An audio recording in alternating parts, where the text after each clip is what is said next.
IMF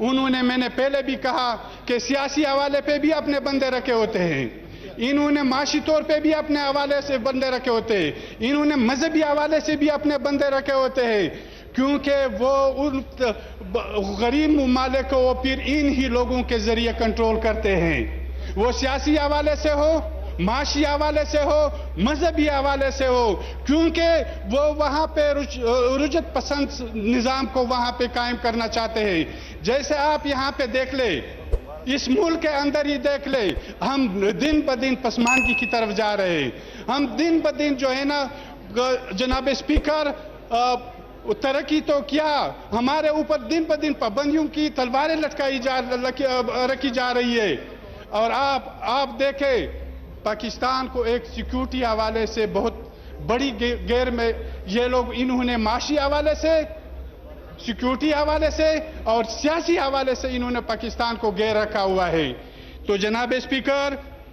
میرا یہ request ہے کہ ہمیں واضح پالیسی دینی ہوگی، وہ سیاسی حوالے سے ہو، معاشی حوالے سے ہو یا سیکیورٹی حوالے سے ہو۔ جب تک ہم اس چیز کو واضح نہیں کریں گے، جب تک ہم اپنے لوگوں کو حقائق نہیں بتائیں گے، جب تک وہ لوگ جو اس ملک کے ساتھ سیکیورٹی حوالے سے ہو، آپریشن کے حوالے سے ہو، جنہوں نے ڈالر کمائے ہیں، جب تک ہم ان لوگوں کو سزائیں نہیں دیں گے، جنہوں نے خفیہ معاہدے کیے ہوئے ہیں ریاست کے حوالے سے، اور جنہوں نے اس ملک کو میں کہتا ہوں کہ ایک امریکہ کے حوالے سے بیچا گیا ہے، جب تک ہم ان لوگوں کو سزائیں نہیں دیں گے، قانون کے کٹہرے میں نہیں لائیں گے، تب تک ہم ترقی نہیں کر سکتے گے۔ ہم اسی طرح IMF کے سکنجے میں بھی رہیں گے، اسی طرح ہمارے اوپر ہر 10 سال کے بعد ہمارے ملک میں ڈرامہ ہوتا ہے،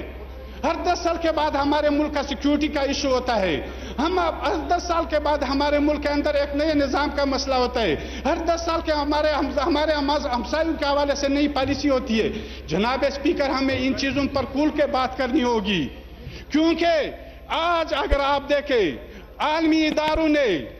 عالمی سرمایہ دارانہ ریاستوں نے اپنا اتنا کردار کیا ہے کہ اگر خدا نخواستہ پاکستان کے اندر بھی کوئی معمولی سی ایسی بات آ گئی تو یہاں پہ بہت بڑی قومی خانہ جنگی ہوگی، قومی خون ریزی ہوگی۔ یہ میں اس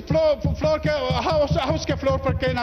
کہتا ہوں کہ اس ملک کے اندر یہ یاد رکھے، جیسے عثمان کاکڑ کے جنازہ کو دیکھے، جیسے عثمان کاکڑ کے اس کے جو یہاں کراچی سے لے کے جا رہے تھے، پھر جناب اسپیکر وہ جو ان کی پوسٹ مارٹم کی رپورٹ ہے وہ دیکھ لے عثمان کاکڑ کی، کیا سب کتنا جھوٹ ہو سکتا ہے، کتنا جھوٹ اور بولیں گے؟ آپ لوگوں کو مارتے جائے، آپ لوگوں کو غائب کرتے جائے، آپ اپنے قوم کی نمائندگی کرتے ہیں، اپنے وطن کی نمائندگی کرتے ہیں، آپ ان کو اس طرح بے دردی سے مارتے ہیں۔ مالیاتی بل پہ بات کریں آپ، مالیاتی بل پر آپ کو موقع دیا ہے جی۔ ایک دو منٹ، کیونکہ جناب اسپیکر میں کافی عرصہ سے بجٹ کے حوالے سے بھی اور دوسرے سیشنوں کے حوالے سے غیر حاضر تھا، مجھے یہاں پہ نہیں لایا گیا تھا، تو میں برائے مہربانی پیر جانی خیر کی اس دھرنے کے حوالے سے ہمیں تو ادبی معاف سوشل میڈیا پہ، سوشل میڈیا کیونکہ میں نے نہیں دیکھا ہے لیکن الیکٹرانک میڈیا میں نے دیکھا ہے کہ کراچی میں ایک کتا غائب ہوا تھا،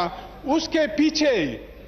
وہ اتنا بھاگ دوڑ کے روزانہ وہ میڈیا پہ آتا تھا کہ اس گھر کا 30,000 روپیہ اس کے انعام رکھا ہوا تھا، لیکن جانی خیل میں لاکھوں لوگوں کا دھرنا جاری تھا، وہ اس کو میڈیا پہ نہیں دکھایا جا رہا تھا۔ ایک بندہ جو وہاں کا سردار تھا اس کو مارا گیا، کتنے دنوں تک اس کی لاش پڑی رہی اسی دھرنے میں۔ جناب اسپیکر مجھے ٹائم دینا ہوگا۔ آپ مالیاتی بل پر بات نہیں کر رہے ہیں، آپ جو ہے نا مالیاتی بل پر آپ کو موقع دیا اس پہ بات کریں۔ یہ سب خورشید شاہ صاحب کو بھی موقع دیا، انہوں نے بھی اسی پہ اپنے مالیاتی بل پہ رہے۔ آپ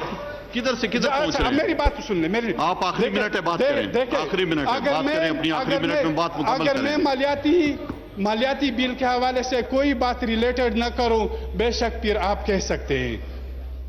کیا IMF سے ہم آزاد ہیں؟ کیا ورلڈ بینک سے ہم آزاد ہیں؟ کیا جو امریکہ روزانہ ہمیں دھمکیاں دیتا ہے اسے آپ آزاد ہیں؟ کس حوالے سے ہم بات کر رہے ہیں؟ تو ہم تو اسی حوالے سے، سیکیورٹی حوالے سے بھی بات کر رہے ہیں۔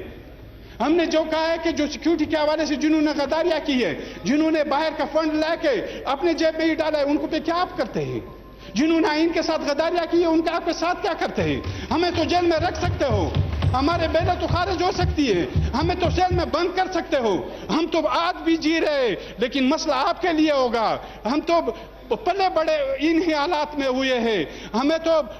ہم تو چھوٹے بچپن سے یہی حالات کا مقابلہ کر رہے، لیکن ان لوگوں کا کیا ہوگا جنہوں نے ایسی کے بغیر، جنہوں نے بہت ہی سہولیات کے بغیر کوئی زندگی کا تکلیف دہ مرحلہ لمحہ بھی نہیں دیکھا ہے۔ تو جناب اسپیکر، میں اس بجٹ کے حوالے سے اور جانی خیل درنے اور عثمان کاکڑ کے حوالے سے ابھی جوڈیشل کمیشن بنایا گیا ہے، اس پہ پورا عمل درآمد کیا جائے۔ جانی خیل کا دھرنا جو اب ختم ہو چکا ہے، ان کے اعتراضات سنے گئے ہیں، لیکن پھر آئندہ کے لیے ایسے واقعات نہ کیے جائے، اور ساتھ ہی خصوصاً ہمسایہ ممالکوں کے ساتھ اپنی پالیسی، جو کہ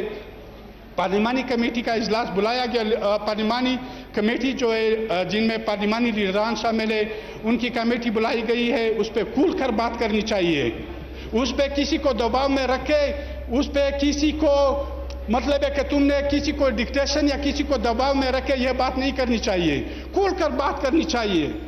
ہاں، جو بھی ہوگا، ہم آج بھی اسی فلور پہ کہتے ہیں کہ جو بھی ظالم ہوگا، جو بھی یہاں پہ جبر کرے گا، جو بھی یہاں پہ دہشت پلائے گا، ہم اس کے خلاف ہیں، خواہ وہ سیکیورٹی ادارے ہو، خواہ وہ امریکہ ہو، خواہ وہ افغانستان کے اندر قوتیں ہو، خواہ وہ جو بھی ہو، یا خواہ وہ ہندوستان ہو، جو اس خطے میں دہشت گردی پھیلانا چاہتے ہیں یا ریاستوں کے اندر خانہ جنگی رکھنا چاہتے ہیں، آج بھی ہم خلاف ہیں، ہم انسانیت کے دوست ہیں، انسانیت کو رکھنا چاہتے ہیں۔ تو جناب اسپیکر، میری یہی گزارش ہوگی کہ جو بھی پالیسی اس بجٹ کے حوالے سے بھی ہو، جو بھی میری ایسی بات آئی ہو، میں شاید فائنانس کے حوالے سے، تو فائنانس کے حوالے سے ہمیں یہ چیزیں کلیئر کرنی چاہیے کہ آیا یہ فائنانس جو اس میں رعایتیں دی گئی تھی، اب وہ رعایتیں دن بہ دن جو ہے نا کبھی گرتی جا رہی ہے، کبھی چڑھائی جا رہی ہے، کے ساتھ کوئی تعلق ہے کہ نہیں ہے، ایک یہ واضح کرنی چاہیے۔ اور دوسری بات، جو یہاں پہ حکمران پارٹی کا